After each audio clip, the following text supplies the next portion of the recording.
Uh-oh. Joe, can you make more copies? Hey, Joe, could you make more copies? Thanks, Joe.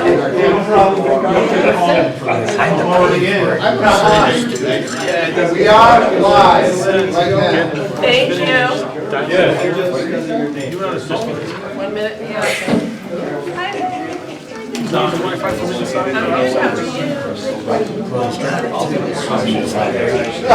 No, it's a good idea because we've been talking about it for a long time.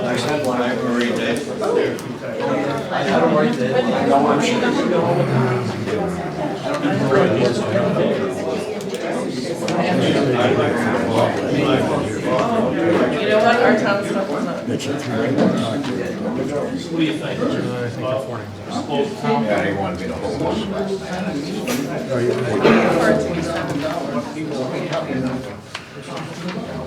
Hey, guess what? I have one cam. But I'll save this for these guys.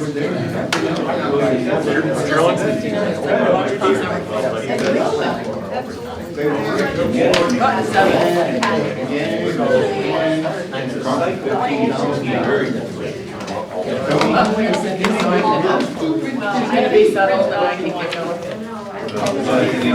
Yeah, whatever. Gerald, we have numbers? Yeah. Let me do the public hearing first. Alright, I'm gonna call the public hearing to order at 7 PM, Town Hall, May 24th, Wednesday. If we could please do the pledge of allegiance.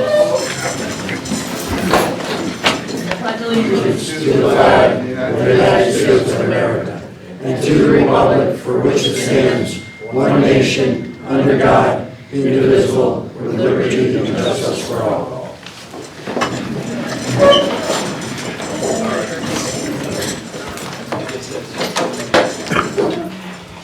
So we will start with the first person.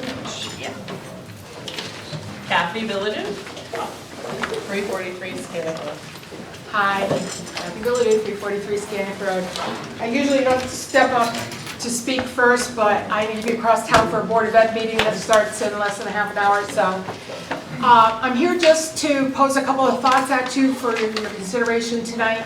We've been through 2 referendums, they both failed substantially. I think that there is a general thought process within our town that since they made 2% a magic number in our charter, that everyone in town thinks that 2% is the number that it should be. And we sort of always try to work around that number and coming up with an acceptable budget for the town. I'm here to tell you that, as I mentioned during the last meeting that I attended, it's the first time ever that I voted no, now twice consecutively on our budget. I feel that we need to really give to the townspeople the accurate dollar value of what was presented to the Board of Finance, and I know you guys work hard at it, not being critical, but I think they need to see, if nothing else, it's going to be the 3rd referendum, and then it's going to be 2%. So why not let the people see exactly what was said to you folks, and then who knows whether it will pass or not, I don't know, but at least they have an opportunity to vote on what was presented after all the various departments went through and did their scrubbing. Of course, I'm in particularly speaking about the Board of Ed because we did a lot of work getting our budget down to the amount that we did present to you. It was substantial cuts made before coming to the Board of Finance. Seems like I had another thought, but I'm missing it right now, so I'll end with that. Huh? Oh, well, okay, I can speak to that too. I've never been there because I don't live on the side of the river, but to keep $1 in for the Broadbrook Library for just in case ever, I really don't see where that should be a big deal for them. And I know Paul's here advocating for it tonight, and it doesn't mean you're going to spend any more than $1 ever, but the fact that it would be there for potential if things ever change dramatically, I think that that's worth keeping so that they wouldn't have to fight over it again. But in particular, I'm looking to see as much as we can keep going in our school district. There's been so many wonderful things that have happened, and I just don't want to see that just go away. I want to continue to see our kids, those that are struggling and those that are superior as well, to be able to continue to make progress forward. And we've been doing a good job with it, and I'm very proud of that. Thank you, Kathy. Holly Anderson? Hand up. Just to keep everybody happy. Keep the facts straight. Count real fast.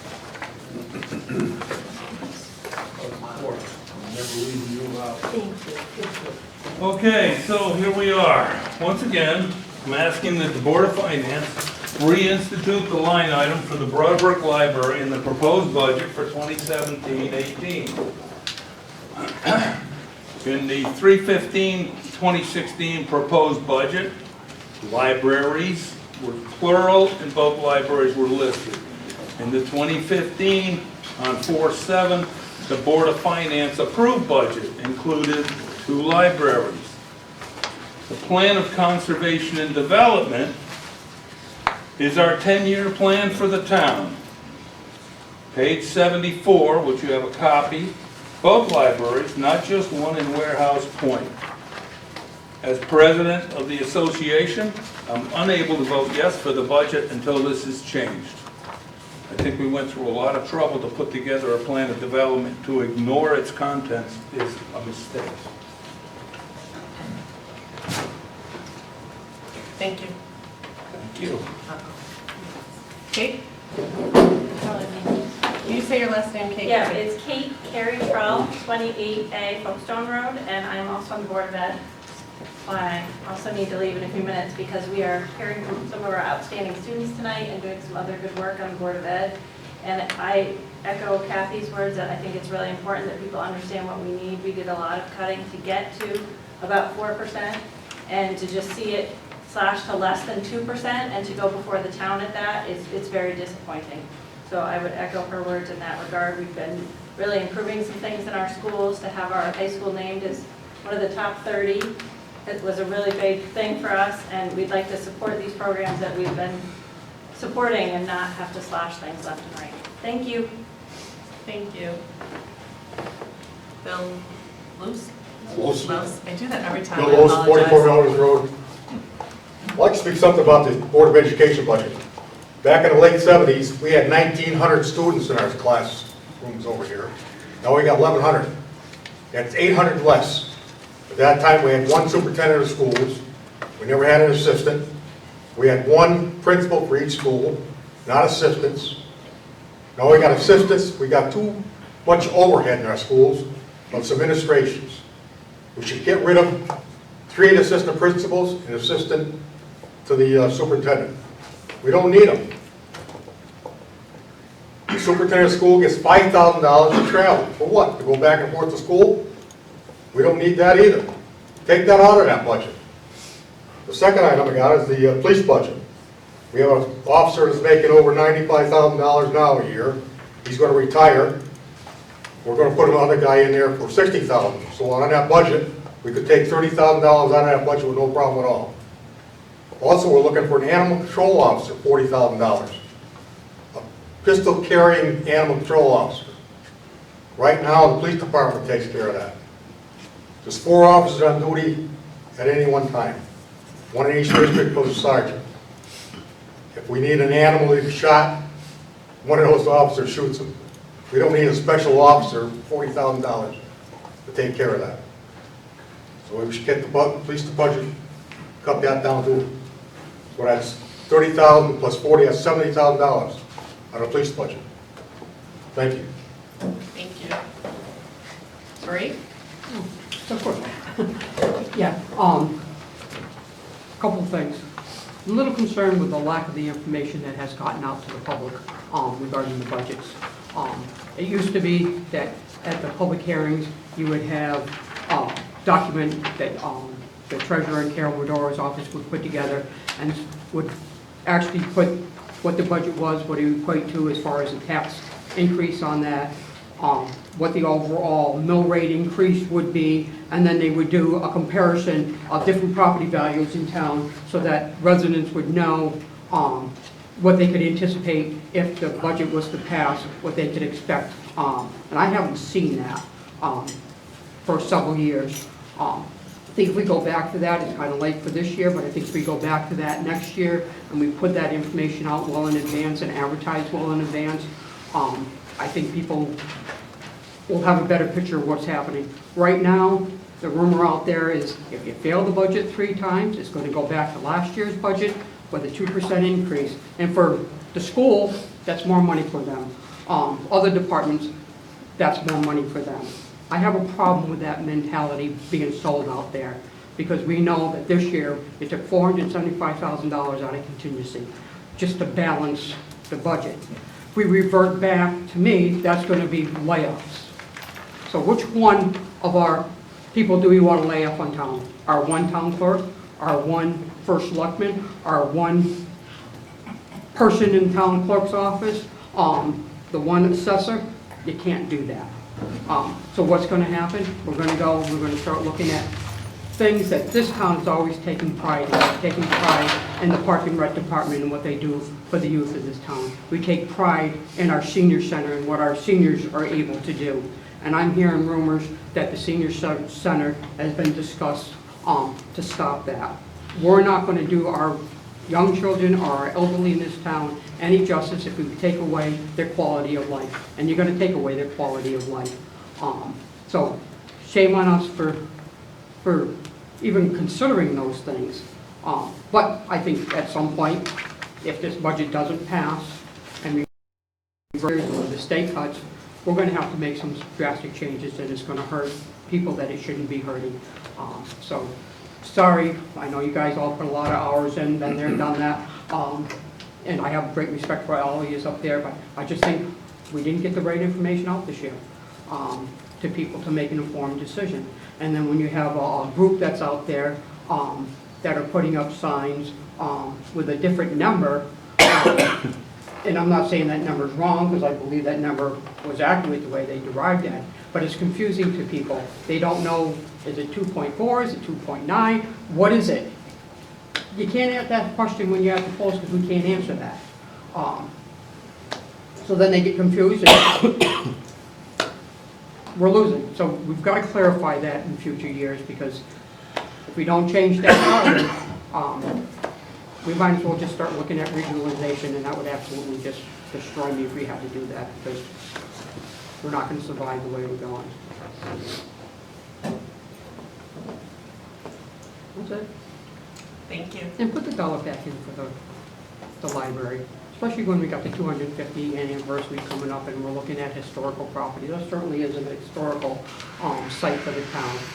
If you can't fund it this year, just put it back, the line item in there for $1 so that if money comes next year or the year after, they can get something. I mean, they're relying on what they have, and that's dwindling quickly. So, now I'm done for sure. Okay, sounds good. Marie was the last one. Is there anybody else? May I say one more thing? Sure, I'll put you on again. Kathy Villadue. I'll write it. Just very quickly, I just wanted to, the difference now than what there was back then, and I hear his point, I get it. I don't think he's ridiculous in making those statements or anything like that, but there it is a very different environment of which our teachers and our administrators and professionals are having to contend with now. So I just thought I'd like to bring that point out to balance his statement. Sure. Go ahead. If you could just state your name and your address. My thoughts, so I'll be a little quicker this time. Sarah Anderson, 144 Main Street in Broadbrook. Again, I speak to you tonight as a parent who was a high school student, and hopefully for all the children in the district, basically on my statements. The Board of Ed presented a 4.79% increase, and I think I have my information pretty accurate. I could be off, so I apologize, but request to the Board of Finance. Included in the presentation by the Board of Ed was what could be added to the school system for curriculum, sports, and other after-school activities, and music and arts. The budget presented would not cause painstaking cuts to staff or programs that currently exist in our schools. All pretty much could be maintained, if that was the way I was understanding it. It seemed quite reasonable. The final Board of Ed budget that was sent to referendum was a 1.55% increase. Not even half of the 4.79% increase they had come to you with. So, and the Board of Finance voted to remove an additional $100,000 from the Board of Ed budget. How does that help? I know there's logic on your spreadsheets, but how does that help our schools grow? So I'm speaking in support for funding for our East Windsor schools. I ask that the Board of Finance, they please spare the Board of Ed going forward to the next referendum for many dollars to be taken out of the school system. I also ask the Board of Finance to strongly reconsider re-implementing the $100,000 to the Board of Ed budget. I know it sounds like a lot, but seriously. When I spoke the last meeting, I mentioned just a few of the scenarios that have happened over the years in our schools due to budget cuts that have had negative impact on our schools' kids, and we can't lose any more.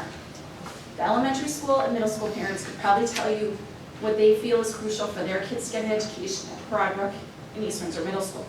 From a high school perspective, our kids need courses to get into colleges. And if we lose stuff at high school, how is that going to affect their college acceptance? And also sports programs in the high school are good resources for college scholarships. And we have a lot of good athletes, a lot of good music and drama students. We can't lose those programs. Those are key financial tools to get into college and could help them financially with colleges. So I ask you to consider those two options. And at the end of the day, we can take the money out of the budget, we can take the resources away, but the kids don't go away. The Board of Ed, like Mrs. Bilodeau said, still has to provide education for state and federal entities. So I think that's my opinion. Thank you. Thank you. Anybody else? If you could just come, or just state your name. My And name is your Richard address. Ferris. I'm from 29 Grove Street in the Warehouse Point section of East Windsor. I would like to know who on the Board of Finance decided that when the budget was failed the first time, who decided that $14,000 coming off of that would suffice for the second budget proposal? Isn't that kind of stupid? That's ridiculous. 14,000, that's what the newspaper said. I don't know. I think it's absolutely ridiculous. I don't know. Is there anybody up there that can say, yes, I'm the one that did 14,000 and we go home? Actually, with the public hearing, we don't go back and forth. You state your opinion, but we don't speak that. Well, I think that's absolutely ridiculous. And the other thing is, I don't know where anybody cut. Where did you cut out of the budget? I don't know where you took in cuts. Are you cutting the school? Are you trying to cut the athletics? Are you trying to cut the music and the arts? I hope not. I hope not. Because we have beautiful kids in this school, and they know how to play their instruments, and they know how to play sports. And when I see in the newspaper, oh, they're mixing in with Stafford, or they're mixing in with someone, what is this? Don't we have good kids in this school that can have a team? We do. What is wrong with this board? Okay? And like this lady said up in the front row, you can't cut the seniors, and you can't cut the kids. This is not right. So I stated my piece, and if you don't cut more than 14,000 this time, I guarantee it'll fail again, and then you'll just do what you want to do. And that is not right either. Thank you. Thank you. Anybody else?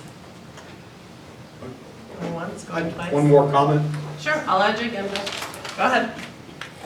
On the Board of Education budget, it's $23 million, 1,100 students. That's over $20,000 per student to educate our students. That's way higher than most of the towns in the area. It's around 18,000, not 20,000 per student. So we're way over budget in our school system. And it's administration, not the students, teachers. Anybody else? All right, then I am going to adjourn this public hearing at 7:19 p.m. and a motion to take a 10-minute break. And So moved. Second? Second. All those in favor? Go ahead. Let me get your